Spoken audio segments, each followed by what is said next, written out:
Olá pessoal, tudo bem? Aqui é o Thiago e nesse vídeo de hoje eu vou falar sobre a produção Zona de Interesse que está disponível no serviço de streaming da Prime Video. Mas antes de mais nada, caso você ainda não seja inscrito no canal, se inscreva, dê essa força, tá bom? Zona de Interesse é uma produção que pode ser considerada como uma experiência cinematográfica angustiante e perturbadora, já que ela traz um olhar apurado e singular sobre a tragédia humanitária do Holocausto sob o viés dos alemães. Mas não chega a ser um outro ponto de vista, mas trata-se de uma perspectiva fria e indiferente que reforça a banalidade do mal, a maneira mais cruel que podemos nos comportar diante do sofrimento alheio. As escolhas do roteirista e diretor Jonathan Glazer servem para confrontar a nossa sensibilidade através da provocação e do contraste, mas não de uma forma direta, já que o filme de verdade acontece em segundo plano, não está diante dos nossos olhos, embora a gente veja e sinta tudo. E isso também se dá por conta da utilização do som, já que o trabalho sonoro empregado em Zona de Interesse é devastador. Baseado na obra escrita por Martin Amis, Zona de Interesse é um filme que acompanha a família de um importante oficial nazista, Rudolf Höss, interpretado por Christian Friedel, que mora em uma confortável residência que foi construída literalmente ao lado do campo de concentração de Auschwitz. Só que essa circunstância inóspita serve para a narrativa estabelecer o absurdo do genocídio alemão contra os judeus, já que Rudolf, ao lado da sua esposa Hedwig, interpretada por Sandra Hüller, buscam oferecer uma vida feliz e harmoniosa aos seus filhos, enquanto ele, ao lado dos seus comandados no exército alemão, exterminam outros seres humanos literalmente em seu quintal, como se fosse um trabalho como outro qualquer. A proposta do Jonathan Glazer é fazer com que essa experiência seja desconfortável para o espectador. Logo, as suas opções de câmera são através de planos estáticos e abertos que buscam captar a geografia do cenário, sejam internos ou externos. Isso faz com que o nosso olhar nunca se perca sobre aquilo que está acontecendo ao redor, atrás do muro daquela casa, especialmente quando a gente nota que há uma fumaça constante saindo das chaminés do campo de concentração. E essa opção estética, dentro desse ponto de vista, funciona como uma espécie de visão infernal do paraíso, já que muito mais angustiante do que essa impressão visual é a proposta da narrativa de servir a uma espécie de pesadelo sonoro, já que a todo momento há fragmentos dos mais diferentes barulhos, sejam de tiros ou de gritos de desespero.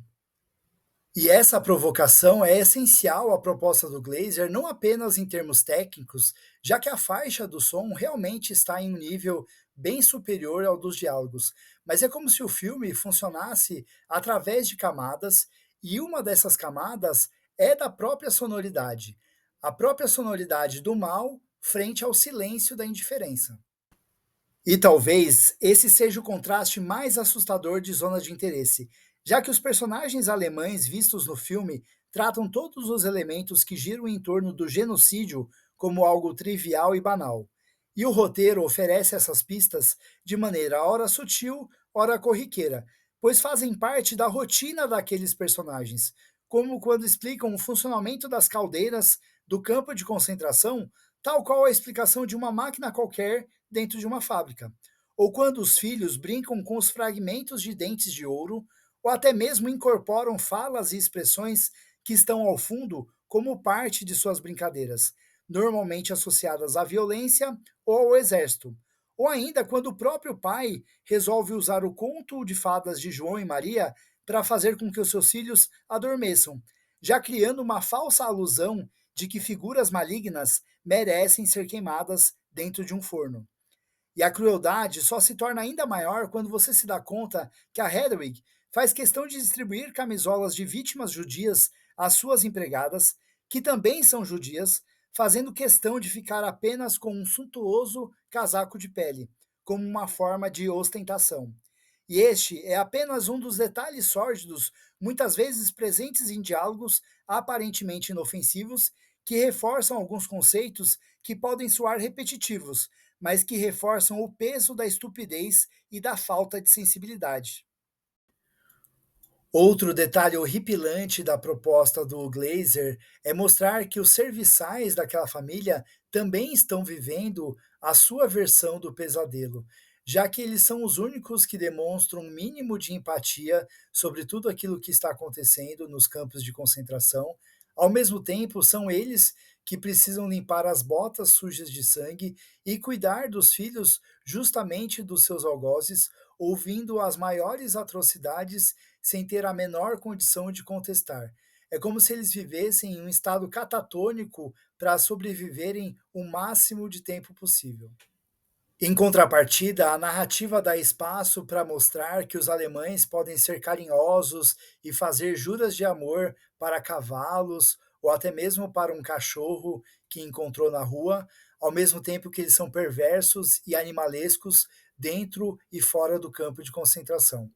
Ao mesmo tempo, o roteiro também dá espaço para mostrar que nem todos os alemães foram coniventes ou aceitavam todo esse processo de desumanização que aconteciam nos campos de concentração, como é levemente ilustrado na perspectiva da mãe da Hedwig, que vai visitar a filha durante um curto espaço de tempo.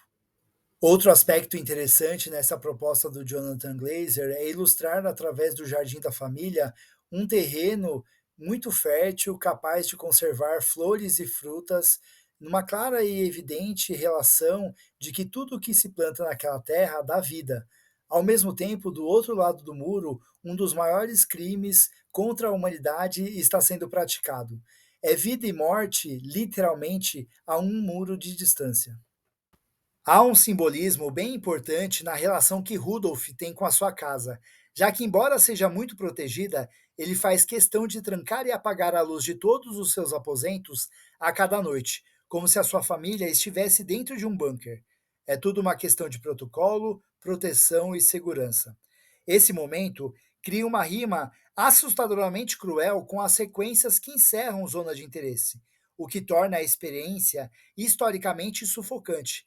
Afinal, quando identificamos em tempo presente a dimensão da tragédia humana que representou o Holocausto, é aquele mesmo homem que, agora isolado, distante da família e doente, que está destinado a mergulhar na sua escuridão e da própria história da humanidade.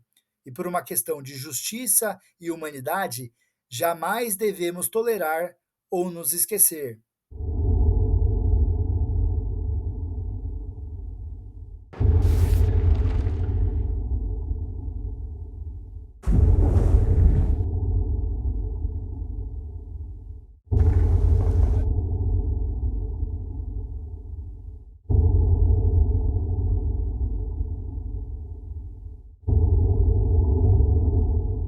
Então, essas foram as minhas impressões sobre Zona de Interesse, que está disponível no serviço de streaming da Prime Video. Certamente uma dessas experiências cinematográficas marcantes que mexem com o espectador, e certamente você não vai sair desse filme da mesma forma que você começou. Se você chegou até aqui, muito obrigado. Se você ainda não for inscrito no canal, se inscreva. Curta esse vídeo para que ele alcance cada vez mais pessoas e a gente se vê no próximo vídeo. Um grande abraço. Tchau, tchau.